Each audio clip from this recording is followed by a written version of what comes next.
નમસ્તે વિદ્યાર્થી મિત્રો, સ્વાગત છે તમારું મારી યુટ્યુબ ચેનલમાં. તો વિદ્યાર્થી મિત્રો, આજે આપણે 5 અલગ અલગ પ્રકારના પ્રશ્નો જોઈશું, જેમાં લસા, ગુસા, સમીકરણના દાખલાઓનો સમાવેશ કરવામાં આવેલ છે. તો જો વિદ્યાર્થી મિત્રો તમને મારો વિડીયો પસંદ આવે તો આ વિડીયોને લાઈક, શેર અને સબસ્ક્રાઈબ જરૂર કરજો. તો ચાલો વિદ્યાર્થી મિત્રો વિડીયોની શરૂઆત કરીએ. પ્રશ્ન છે, બે સંખ્યાઓ 2:7 ના ગુણોત્તરમાં છે. જો તેમનો ગુસા 22 હોય તો તે સંખ્યાઓ કઈ છે? આપણને અહીંયા સંખ્યાઓ શોધવાનું કહેવામાં આવ્યું છે. તો આપણને શું આપી દીધું છે? બે સંખ્યાઓનો ગુણોત્તર આપેલો છે. તો આપણને ગુણોત્તર કેટલો આપેલો છે તે સૌપ્રથમ લખીશું 2:7 અને ગુસા કેટલો આપેલો છે? 22. તો હવે શું કરીશું? 22 ગુણ્યા 2 કરીશું તો આપણને પ્રથમ સંખ્યા મળશે 22 દુ 44 અને 22 ગુણ્યા 7 કરીશું તો 7 દુ 14 ને 4 વધી પડી 1, 7 દુ 14 ને 1 15, 154. તો આપણને જે બે સંખ્યાઓ શોધવાનું કહેવામાં આવ્યું હતું તે કઈ છે? એક છે 44 અને બીજી છે 154. આગળનો પ્રશ્ન છે મૂલ્ય શોધો. તો અહીંયા આપણને મૂલ્ય શોધવાનું છે. તો જ્યારે પણ પરીક્ષામાં આવો પ્રશ્ન પૂછાય છે ત્યારે તમારે શું કરવાનું છે? સૌપ્રથમ તો નાના કૌંસને છૂટો પાડો, ત્યારબાદ મોટા કૌંસને છૂટો પાડો, પછી સૌથી મોટો કૌંસ હોય તેને છૂટો પાડવાનો છે. આપણે સૌપ્રથમ મોટા કૌંસથી શરૂઆત કરીશું. તો મોટો કૌંસ લખીશું, છગડીયો કૌંસ, નાના કૌંસને છૂટો પાડી દઈશું. કેટલો થશે? 4 થશે. છગડીયા કૌંસની બહાર શું છે? ઘન છે, એટલે 4નો ઘન થઈ જશે. મોટો કૌંસનો વર્ગ બરાબર 4નો ઘન કેટલો થશે? 64. તો 64નો શું આવી જશે? વર્ગ. હવે આપણે શું કરીશું? 64નો વર્ગ કેટલો થાય એ ખબર ના હોય તો આપણે શું કરી દઈશું? ગુણાકાર કરી દઈશું બંનેનો. 64 ગુણ્યા 64. 0, 6 ચોક 24, 6 36 ને 2 38, 4 ચોક 16 વધી પડી 1, 6 ચોક 24 ને 1 25. તો 6, 5 ને 4 9, 8 ને 2 10, 3 ને 4.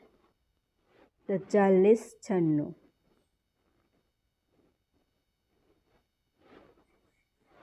આપણો જવાબ થઈ જશે.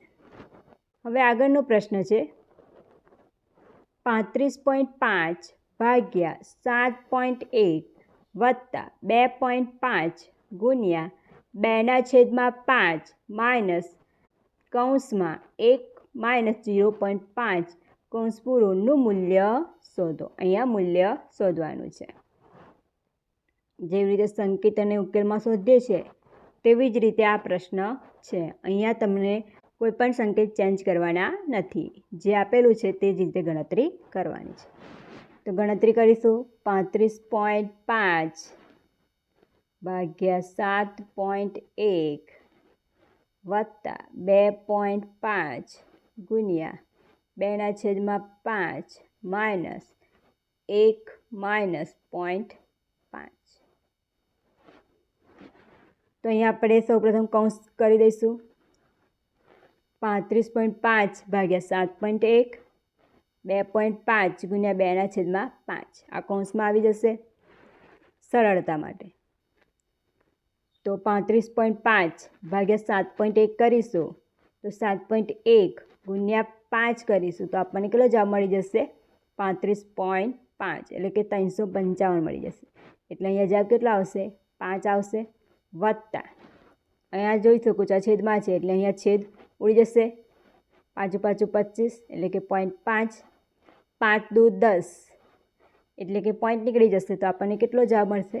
1 માઇનસ 1માંથી 0.5 જશે તો કેટલો જવાબ મળશે? 0.5. હવે સરવાળો કરીશું. 5 + 1 6, 6માંથી 0.5 જશે તો આપણને જવાબ મળશે 5.5. તો જે આપણો જવાબ છે કેટલો થઈ જશે? 5.5.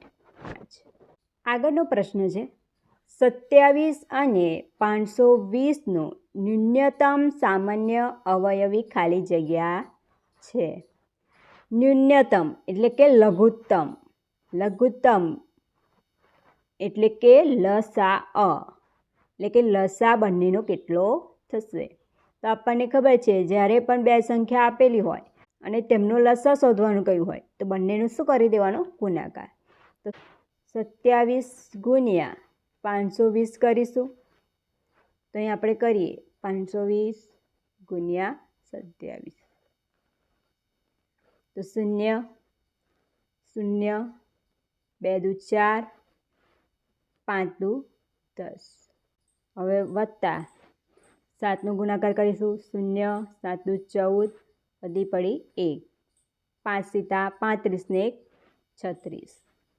તો આપણે જવાબ કેટલો મળી જશે? 0 4 6 4 10 વધી પડી 1 3 ને 1 4 અને 1 14,040. તો જે આપણો જવાબ છે કેટલો થઈ જશે? 14,040.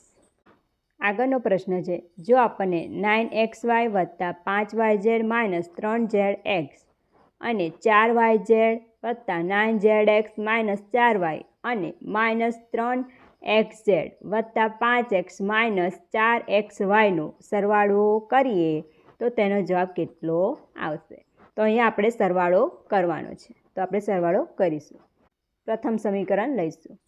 તો 9xy વત્તા 5yz માઇનસ 3zx.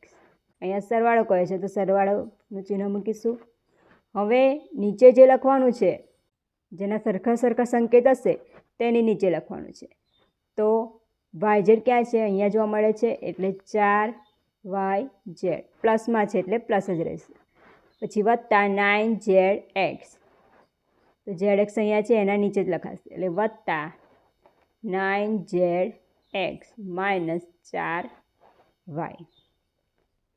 હવે છે ત્રીજું સમીકરણ. તો માઇનસ 3xz. તો zx ક્યાં છે? અહીંયા જોવા મળે છે એના નીચે લખીશું માઇનસ 3xz વત્તા 5x. તો વત્તા 5x માઇનસ 4xy. તો xy ક્યાં છે? અહીંયા છે. તો અહીંયા સૌ પ્રથમ લખીશું માઇનસ છે એટલે માઇનસ જ રહેશે. Minus 4xy. હવે ત્રણેયનો સરવાળો કરીશું. 9માંથી 4 જશે એટલે 5xy વત્તા 5 ને 4 9yz. આ 9માંથી 3 જશે એટલે 6 વધશે.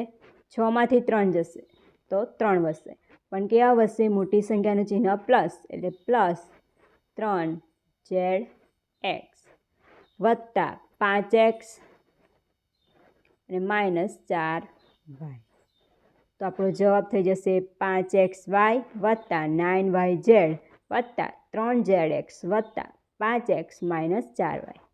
તો તમારે અહીંયા ધ્યાનમાં રાખવાનું છે, અહીંયા સરવાળો કયો છે એટલે કોઈ પણ સમીકરણનું ચિહ્ન ચેન્જ થશે નહીં, પરંતુ જ્યારે બાદબાકી કરવાની હોય ત્યારે ચિહ્ન બદલાઈ જશે.